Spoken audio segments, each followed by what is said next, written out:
I will never forget the moment my father looked me in the eye and said, "The door is always open." He thought I would not walk through it. He thought 10 years of sweat and sacrifice meant I needed him more than he needed me. He was wrong.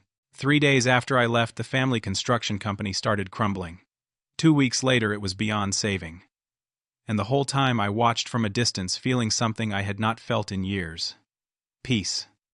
Before I tell you how everything fell apart, let me know where you are watching from.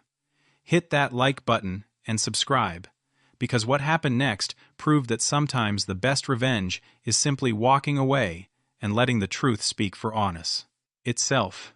I started working for my father's construction company when I was 18 years old. Frank's construction was not huge, but it was solid. About 15 employees focusing on residential construction around our county. My dad Frank had built it from nothing, and I respected that. He worked hard, knew his trade, and taught me everything he knew. At least that is what I thought back then. My older brother Grant was 3 years ahead of me. While I was learning to frame walls and read blueprints, Grant was away at college, studying business administration. He came home maybe twice a year, always with stories about his classes and his internships and his big plans. Dad loved those visits. He would cook Grant's favorite meals, ask about his professors, brag to the crew about his son, the college graduate. I did not mind much. I figured we all had our roles. My role was on the ground. I started with the simple stuff, cleaning up job sites, hauling materials, fetching tools for the real workers. I was happy to learn. By the time I turned 20, I could handle basic carpentry. By 22, I knew enough plumbing and electrical work to spot problems before they became expensive. At 23, Dad made me a project manager. No ceremony, no raise, just more responsibility. I took it anyway. There was this one project that almost broke us. A wealthy family on the north side of town hired us to build their dream home. Custom everything. Huge budget. Tight deadline. About halfway through, we fell behind schedule. The previous project manager had quit, and nobody knew how to salvage the mess. The clients were threatening to cancel the contract and sue for what they had already paid. I took over. For 2 straight weeks, I worked 16-hour days. I personally fixed framing errors that would have failed inspection. I negotiated with suppliers to get premium materials delivered ahead of schedule, calling in favors I had built up over years. I stayed on site until midnight most nights, making sure every detail met the plans. When the clients came for their walkthrough, everything was perfect. They were so impressed, they referred us to 4 more families in their neighborhood. Dad clapped me on the shoulder that day and said, "Good work, son." That was it. No bonus. No official recognition. Just back to the usual routine the next Monday. I told myself it was fine. I was learning. Building something. Being part of the family legacy. Then, Grant came home for good. He had been gone 6 years. From what I heard through Mom, he had tried 3 different jobs in the city and none of them worked out. The details were always vague. When Dad announced Grant was moving back to help with the business, I actually felt hopeful. Maybe my brother and I could finally work together. Maybe we could grow the company into something bigger. The night Grant came home, Mom went all out. She cooked pot roast with all the sides, baked an apple pie from scratch. Dad grilled steaks on the back patio, telling stories about the early days of the company. I had left a job site early to be there, even though we were behind schedule. The whole evening felt warm, like we were a real family again. I thought this was a new beginning. The first warning sign came during Grant's first week. Dad called a meeting and announced that Grant would be our new business development manager. Nobody had discussed this with me. Grant got the empty office upstairs, the one with the window and the door. I still worked at a desk in the corner of the warehouse floor, surrounded by invoice files and paint samples. Grant also got the keys to the new Ford F-150 the company had just leased. I was still driving the 10-year-old truck with broken air conditioning and a radio that only picked up 2 stations. I tried to be understanding. Grant had a college degree. Maybe Dad wanted to use his education. I offered to show Grant around, introduce him to our suppliers and clients, explain how our projects ran from start to finish. We spent 3 days going to job sites together. Grant spent most of that time looking at his phone. When I explained building codes or scheduling logistics, he barely listened. At one point, he actually said, "I do not need to know this detailed stuff. That is what workers are for." I felt my jaw tighten, but I swallowed it down. He just needed time to adjust. That is what I told myself. 2 months in, Grant made his first major decision. He canceled our contract with the lumber supplier we had used for a decade. Quality materials, reliable delivery, fair prices. Grant said he found a better deal through some friend from college. The new supplier was 20% cheaper, which sounded great until the first delivery arrived. The wood was warped. The measurements were off. Deliveries that were supposed to take 2 days took a week. 3 of our active projects fell behind schedule immediately.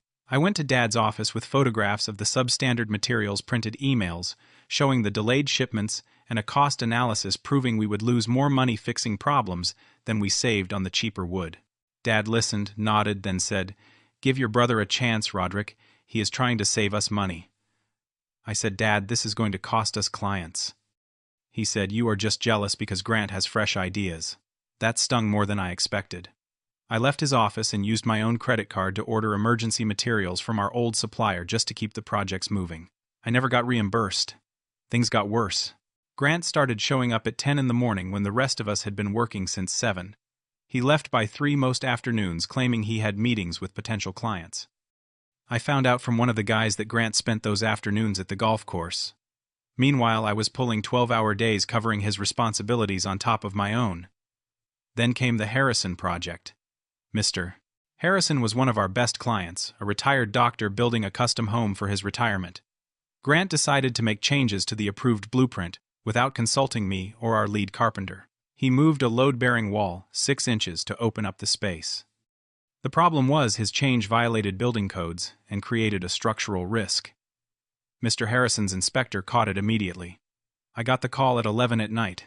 I drove to the site, looked at the mess, and knew I had one chance to fix this before we lost the client and probably got sued. I spent the entire night redrafting the plans, then met Mr. Harrison at 7 the next morning to apologize and show him the corrected design. He looked me in the eye and said, "I only continue because of you, Roderick. Your brother is incompetent." I brought this to Dad. I explained what happened. I showed him the violation notice from the inspector. Dad got angry, but not at Grant. He was furious with me for making Grant look bad in front of a client. He actually said, "You should have fixed it quietly, not embarrassed your brother." I stood there in disbelief. I had just saved us from a lawsuit, and he was upset that Grant's feelings got hurt. The breaking point came at our monthly company meeting. Dad stood in front of all 15 employees and announced a restructuring. Grant was being promoted to Chief Operating Officer effective immediately. He would oversee all projects, manage all client relationships, and handle strategic planning. My title remained Project Manager. No change. No acknowledgement of the 10 years I had given. I saw Tommy, our lead carpenter, shake his head. Luis, our electrician, looked down at his boots. Jackson, the foreman, caught my eye and just shrugged like he did not know what to say. After the meeting, Tommy pulled me aside in the parking lot. Tommy was 55, had been with Dad since the very beginning. He said, "This ain't right, kid. We all see what you do here." I appreciated that. Then he told me something that made my stomach drop. Dad had told him privately that Grant was being groomed to take over the company, that I was good with my hands, but Grant had the brain for business. Tommy felt I deserved to know. I went home that night and barely slept. The biggest project of the year landed 2 weeks later. Westfield Properties, a development company, hired us to build a complex of luxury townhomes. The contract was worth $1.2 million. If we did it right, they promised 3 more identical projects. This was the kind of opportunity that could transform our company. Grant announced he would personally lead the project. Dad agreed, without even asking my opinion. Grant laid out a timeline that was completely unrealistic. He wanted to finish in 4 months. I knew from experience that this kind of work needed at least 6, maybe 7 months to do properly. When I said so in the planning meeting, Grant smiled and said, "That is why you will never run this company, Roderick. No vision." Dad nodded like Grant had just said something wise. The project started badly and got worse. Grant hired additional workers to meet his impossible deadline, but he went cheap. He brought in guys with little experience and did not bother with proper safety training. In the first week, one of the new workers got hurt because he was not wearing his protective gear correctly. I had to shut down the entire site for a day to do an emergency safety training session. Grant accused me of undermining his authority. By week 3, the foundation work was wrong. I noticed it during a site visit. The concrete had been poured to the wrong specifications. It would not pass inspection. I tried to tell Grant quietly, just between us. He blew me off, said I was being paranoid and trying to make him look bad again. That night we had a family dinner, just the four of us, like old times. Except it did not feel like old times anymore. Dad spent the whole meal praising Grant's efficient management of the Westfield project. Mom asked why I was so quiet. I set down my fork. I said, "Dad, the Westfield project is heading for disaster." Dad's face hardened. "Here we go again. You cannot accept that Grant is in charge." I pulled out my phone and showed him the list I had been keeping. The foundation was poured wrong. The electrical wiring did not meet code. The materials had not been properly inspected. We were already 2 weeks behind schedule after only 3 weeks of work. Grant had not even noticed because he spent more time in the office than on the site. Grant laughed. Actually laughed. He said, "You are making things up because you are jealous. Maybe you should focus on your own work instead of sabotaging mine." Dad nodded. My own father nodded in agreement. I stood up. My hands were shaking, but my voice was steady. I said, "I have given everything to this company for 10 years. I have fixed every mistake, saved every failing project, worked holidays and weekends and nights. But you never see it, because you are too busy giving Grant credit for things he has not earned." Dad stood up too. "If you are not happy, the door is always open." The room went silent. Mom whispered, "Frank, you do not mean that." Dad stared at me. "I mean exactly what I said. Nobody is irreplaceable." I looked at Grant.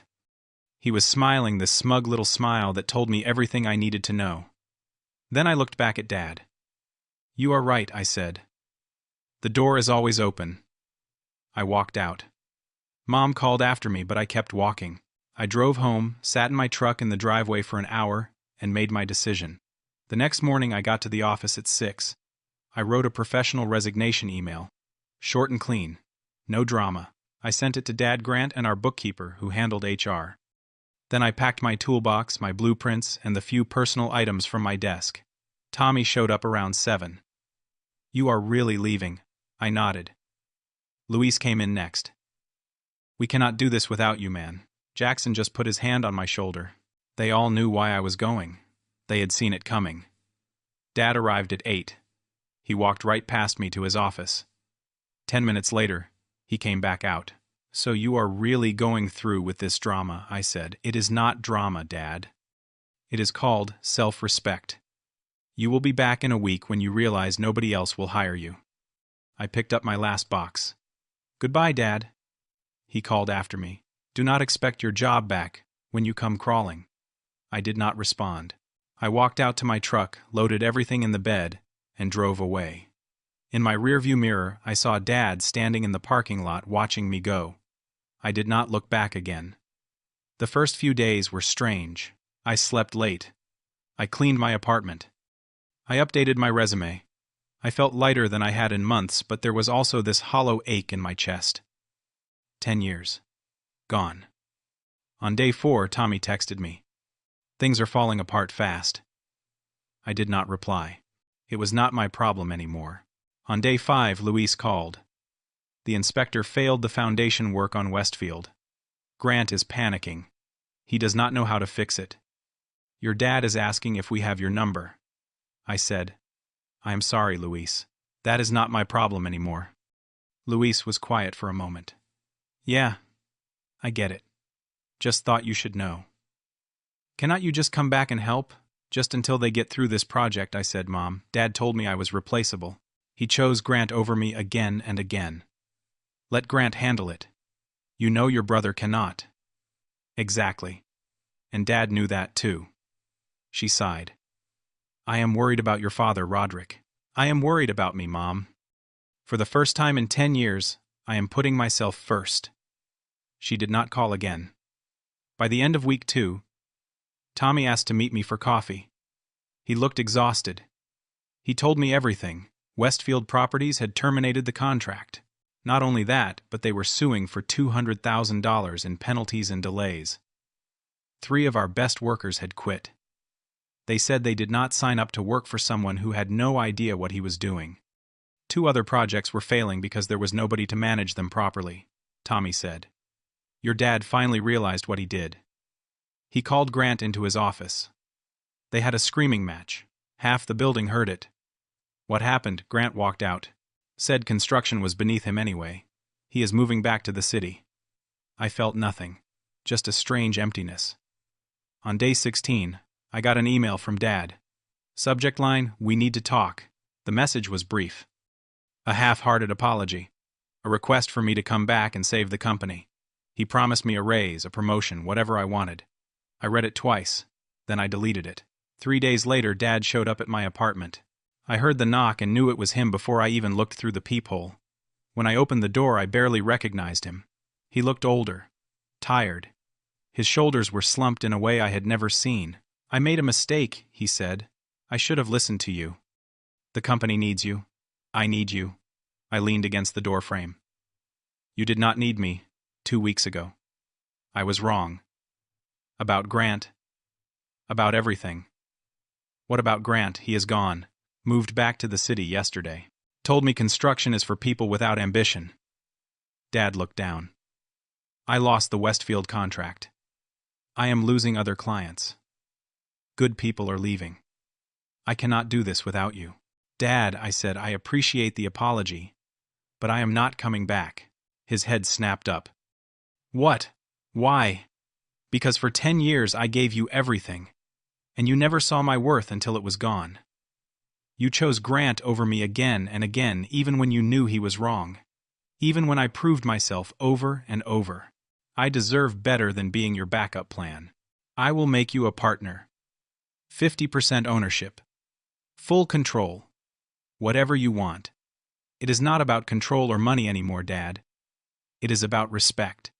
You taught me how to build things. But you also taught me what I will not accept anymore." He tried to argue. He listed all the reasons I should come back. Family.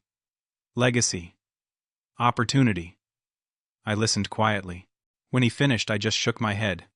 "I am sorry, Dad. The answer is no." He stood there for a long moment, then turned and walked away. His shoulders were hunched, his steps slow. I watched him get into his truck and drive off. I felt sad, but I did not feel regret. For the first time in my life, I had put myself first. A month later, I got a job offer from Morrison & Sons, a much larger construction firm 2 counties over. They had heard about me from Mr. Harrison, the client whose project I had saved. Mr. Harrison told them I was the best project manager he had ever worked with. They offered me senior project manager, 40% more than I had been making, full benefits, and an actual career path. I accepted. 3 months into my new job, I heard through Tommy that Dad had sold the company. He could not keep it going. Too many failed projects, too many lost clients, too much debt from the Westfield lawsuit. He sold it for less than half what it was worth, and retired early. Grant never came back. Last I heard, he was working some sales job in another state, still convinced he was destined for something bigger. I felt a wave of sadness when I heard the news, but it passed quickly. I had moved on. 6 months after I left, Morrison & Sons promoted me to Regional Operations Manager. I was overseeing 12 project teams across 3 counties, and the first person I hired was Tommy. He had finally quit Dad's company a week before it sold. When I called to offer him a position, he laughed and said, "I was hoping you would ask." Now, Tommy and I worked together again, but this time in a place where hard work gets recognized, where loyalty goes both ways, where respect is not something you have to beg for. I thought about Dad sometimes, about what he must have felt, watching everything fall apart. Part of me wondered if I should have helped, but then I remembered standing in his office, showing him proof that Grant was destroying the company, and having him tell me I was just jealous. I remembered 10 years of being invisible, while my brother got credit for doing nothing. I remembered him saying, "The door is always open," thinking I would never walk through it. He was right about one thing. The door was always open. It was open for me to leave, and walking through it was the best decision I ever made. I used to think family meant accepting whatever they gave you, good or bad. I thought loyalty meant staying no matter how you were treated. But I learned something important. Loving yourself sometimes means walking away. It means understanding that you deserve to be valued, respected, and seen. My father said I was replaceable. Turns out I was not. But by the time he figured that out, I had already found a place where people understood my worth from the beginning. Sometimes the people who should believe in you the most are the ones who blind themselves to your worth. And when that happens, the greatest act of love is not fighting to make them see. It is letting them experience what life looks like without you. Have you ever had to walk away from family to save yourself? Have you ever been replaced by someone less qualified, only to watch everything fall apart without you? Drop your story in the comments below. If this resonated with you, hit that like button and share this with someone who needs to hear it, and subscribe because I will be back with more stories about standing up for yourself when nobody else will. Thank you for listening. Remember, your worth is not determined by who recognizes it. Walk through that open door if you need to. You deserve better.